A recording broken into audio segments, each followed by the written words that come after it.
প্রতিদিনই ছোট ছোট অভ্যাসই পারে কিন্তু আমাদের ঘরকে পরিষ্কার পরিচ্ছন্ন ও পরিপাটি রাখতে। আজকের ভিডিওটা আমি তাই দিয়ে সাজিয়েছি। শুভ সকাল বন্ধুরা, আশা রাখছি তোমরা সকলে খুব ভালো আছো আর সুস্থ আছো। আমার একটি নতুন ব্লগ দেখার জন্য তোমরা সকলকে জানাচ্ছি অনেক স্বাগত। আশা রাখছি আপনারা আমার পুরো ভিডিওটার সাথে থাকবেন, আর সাথে থাকলে কিন্তু অবশ্যই আমার ভিডিওটা ভালো লাগবে একটু হলেও। আর ভিডিওর কোথাও কোনো অংশ যদি ভালো লেগে যায় তাহলে অবশ্যই চ্যানেলটি সাবস্ক্রাইব করে পাশে থেকে যাবেন নতুন বন্ধু হয়ে।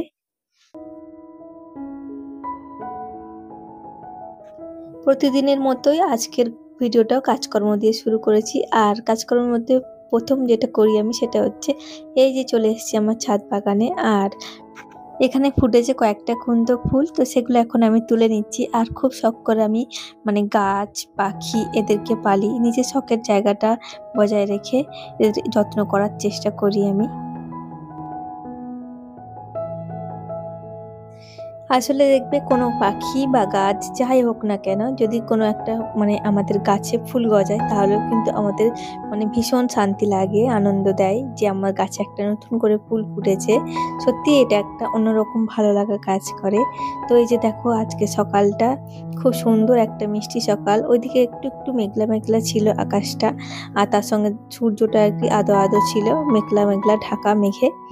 আর এই যে দেখতে পাচ্ছ তুলসী গাছগুলো কত সুন্দর হয়েছে। এই যে দেখো সূর্যটা অল্প একটু মেঘলা মেঘলা, বাট আজকে সকালটা ছিল ভীষণ মিষ্টি। চলো এখন স্নান সেরে গাছ থেকে কয়েকটা ফুল তুলে নিয়ে চলে এসেছি নিচে। আর ও বাড়ি থেকে মা কয়েকটা ফুল নিয়ে এসেছিল আমার জন্য, জবা ফুল। আর এই যে শীতটা পড়তেই না ফুলের ফুলটা আর কি অনেকটা কমে গেছে, এখন গাছে ফুল প্রায় নেই বললেই চলে, দু একটা করে ফুটছে। তো যাই হোক ওখান থেকে মা কিছুটা নিয়ে এসছে, আর আমি এখান থেকে কয়েকটা সাদা ফুল, আমার যেহেতু নারায়ণ ঠাকুর আছে সেজন্য নারায়ণ ঠাকুরের জন্য কিছুটা সাদা ফুল লাগে, সেজন্য ফুলটা নিয়ে নিয়েছি আর তুলসী পাতাটাও নিয়ে নিয়েছি। চলো এখন আমি পুজোটা সেরে নিই।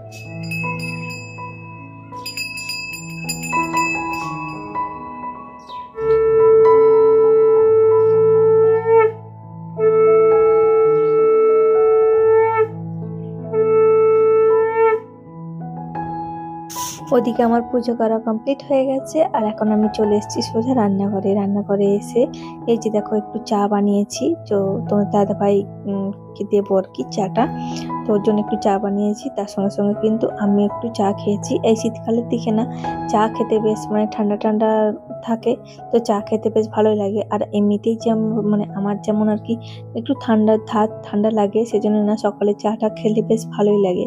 তো এই শীতকাল কদিন প্রতিদিনই প্রায় আমি চা খাই, বাট এমনিতে কিন্তু গরমকালে চা খাই না, আর এমনিতে নেশাও নেই চা খাওয়ার খুব একটা, বাট এই শীতকাল কদিন কিন্তু আমি খাই চাটা। তো চলো এদিকে দেখো মা মাছ নিয়েছিল, এটা আমরা পাংখা মাছ বলি আমাদের এখানে গ্রামের চলতি ভাষায়, তোমাদের ওখানে কি বলে জানিও। আর তার সঙ্গে দুটো মা আর কি পোনা মাছ, যেহেতু পোনা মাছ তা থেকে একটুখানি কেটে নিয়েছিল, ঝোল হবে যেহেতু বাবুর জন্য। আর এদিকে হচ্ছে চিংড়ি মাছ নিয়েছিল। চলো মাছগুলো আমি আগে বেছে নেবো এক এক করে, তারপর হচ্ছে গিয়ে রান্নাটা বসাবো। সমস্ত কিছু রান্নার আয়োজনটা করে নেবো, জোগাড় যন্ত্র করে তারপর হচ্ছে একদম রান্নাটা বসাবো। তো আমি না চেষ্টা করি রান্নার সমস্ত কিছু একসঙ্গে হাতের কাছে নিয়ে বসার, তারপর হচ্ছে রান্নাটা বসালে খুব তাড়াতাড়ি হয়ে যায়। এদিকে তোমার রান্নাটাও চলতে থাকবে, আর ওদিকে ঘরের যে সমস্ত টুকটাক কাজগুলো আর কি ওগুলোও কিন্তু হয়ে যায়। তো সেই জন্য আমি সমস্ত কিছুটা কিন্তু একেবারে সব নিয়ে তারপর বসি। আর এদিকে দেখো তারপর আমি বানিয়ে নিয়েছিলাম হচ্ছে গিয়ে পরোটা। তো বাবুকে যেহেতু সকালে আমি পরোটা দিয়েছি আর তার সঙ্গে ঘুগনি, তো সেই জন্য পরোটা আর ঘুগনি দিয়েছিলাম তোমাদের দাদাভাইকে। তো এখন চলে গেছে, এখন আমি চলে এসেছি আমার রুমে। তো রুমটা গোছাবো, যেহেতু তোমার দাদাভাই একটু বেলা পর্যন্ত থাকে সেই জন্য আমি গুছাই না রুমটা। তো চলে যাওয়ার টিফিন খেয়ে চলে যাওয়ার পর আমি রুমটা আর কি গোছাই। তো এখন চলে এসেছি সোজা রুমে।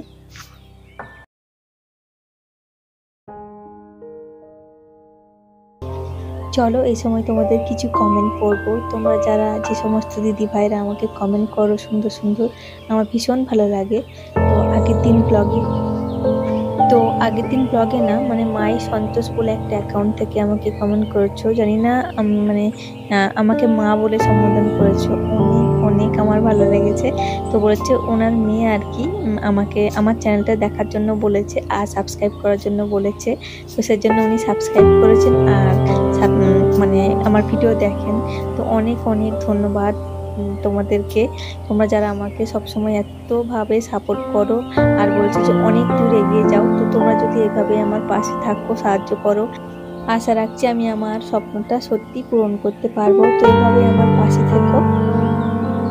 আর ওদিকে রিনা আক্তার দিদিভাই কমেন্ট করেছো, এই প্রথম তোমার ভিডিও দেখলাম, পুরো ভিডিওটার সাথে আছি। তোমরা যে সমস্ত দিদিভাইরা আমাকে কমেন্ট করো তাদের জন্য মন থেকে ঈশ্বরের কাছে প্রার্থনা করছি তোমরা খুব ভালো থেকো, সুস্থ থেকো। চলো ওদিকে কিন্তু আমি নিচের রুমটা গুছিয়ে নিয়ে চলে এসেছি এখন ওপরে। আর ওপরে এসে যে দেখো টুকটাক যেগুলো আর কি, মানে ওপরের রুমে তো সেরকম খুব একটা আসা হয় না, মানে আসা হয় না না মানে থাকা হয় না। নিচের রুমেই আমরা সবসময় থাকি। আর ওপরের রুমে কখনো কোনো মানে কোনো সময় কোনো গেস্ট আসলে বা যখন ইচ্ছে করলো তখন হয়তো একবার আসলাম। বাকিটা ওপরের রুমটা এমনিতেই থাকে। আর এমনিতে মানুষজন না থাকলে দেখবে মানে বেশিরভাগ টিকটিকি বা মাকড়সা টাকড়সা এরকম ফাঁদ করে, মানে ধুলো পড়ে। এমনিতেই দেখবে শীতকালে না বৃষ্টিটা হয় না, সেজন্য ধুলো বালি একটু বেশি। আর আমার না একদম বাড়ির মানে মাঠের সামনে বাড়ি, সেজন্য আরও বেশি ধুলো। একবার হাওয়া দিলেই সমস্ত ধুলো এসে ঘরের মধ্যে ঢুকে যায়। আর কোথা দিয়ে না জানি মানে এই ওপরের মধ্যেও প্রচণ্ড ধুলো। আর ঘর বাড়ি অপরিষ্কার অপরিচ্ছন্ন থাকলে কিন্তু একদমই লক্ষ্মীশ্রী মানে থাকে না। বাড়ি ঘর দেখবে যত পরিষ্কার পরিচ্ছন্ন গোছানো থাকবে সেখানে কিন্তু লক্ষ্মীশ্রী বজায় থাকে। আর আমরা গৃহিণীরা যদি একটু সময় মেনটেন করে যদি ঘরের প্রতিদিনের কাজগুলো মানে অল্প অল্প করে করে রাখি না, তাহলে কিন্তু ঘর বাড়ি সবসময় পরিষ্কার পরিচ্ছন্ন ঝকঝকে থাকে। আর ওই যে জিনিসগুলো নিচে আছে সাজানো, ওগুলো টুকটাক দেখছি ধুলো পড়ে গেছে, তো ওগুলো একটু মুছে নিচ্ছি। তবে পুরোটা আমি পারিনি।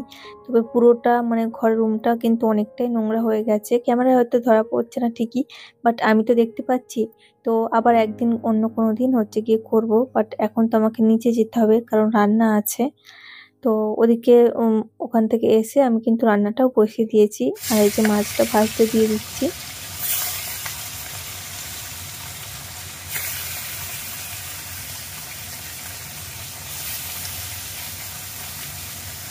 তো এদিকে কিন্তু আমি মাছটা এসে ভাজতে বসিয়ে দিয়েছি। আর ওদিকে কিন্তু কড়ার মধ্যে আরেকটা চচ্চড়ি হবে, মানে লাউ শাকের চচ্চড়ি হবে। সেজন্য কিন্তু লাউ শাকটা ওদিকটা আমি আর কি আলু আর মূলো টুলো যে সমস্ত শীষের মানে শীতের নানান ধরনের সবজি আর কি, তো ওগুলোও কেটে কিন্তু মানে ভেজে জল দিয়ে সেদ্ধ করছি। আর এদিকে মাছটাও ভাজা হয়ে যাচ্ছে। তো যেহেতু হাতের সামনে সমস্ত কিছু জোগাড় করে রেখে গেছিলাম, সেজন্য কিন্তু খুব তাড়াতাড়ি হয়ে যাবে রান্নাটা।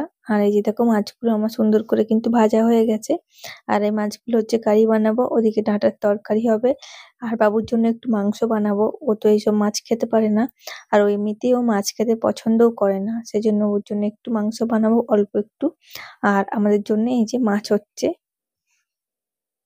আর এই শীতের সবজি না আমার ভীষণ ভালো লাগে, বিশেষ করে লাউ লাউ ডাঁটা, তারপর হচ্ছে গিয়ে কুমড়ো শাক।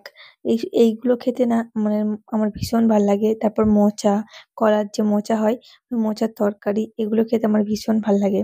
আর শীতে দেখবে নানান ধরনের সবজি পাওয়া যায়, মূলো টুলো না এই চচ্চড়ি করলে আমার ভীষণ ভাল লাগে খেতে। তো এই দিয়ে একটা সবজি বানাচ্ছিলাম, মেয়েদের কিছুটা চিংড়ি মাছ আছে, সেটা হচ্ছে গিয়ে দেবো। তো চলো ওদিকে কিন্তু তরকারিটা আমার হচ্ছিল। আর এদিকে যে সমস্ত বাসনপত্রগুলো ছিল আর কি, মানে রান্নার পর তো দেখবে নানান মানে অনেক বাসনপত্র পড়ে, তো সেগুলো আমি ধুয়ে নিচ্ছি। ওদিকে তরকারিটা হচ্ছে আর এদিকে আমি হচ্ছে গিয়ে বাসনপত্রগুলো ধুয়ে নিচ্ছি। তো ওদিকে বাসনপত্র আমার ধোয়া কমপ্লিট হয়ে গেছে। আর এই যে দেখো মানে আজকে বাপিকে দিয়েছি হচ্ছে চানাচুর, তার সঙ্গে একটু মুড়ি, আর দিয়েছিলাম হচ্ছে মটরশুঁটি ভাজা। তো চলো আমার ভিডিওটা কেমন লাগলো অবশ্যই একটা কমেন্ট করে যেও ছোট্ট করে। আজ তবে আসি, দেখা হবে।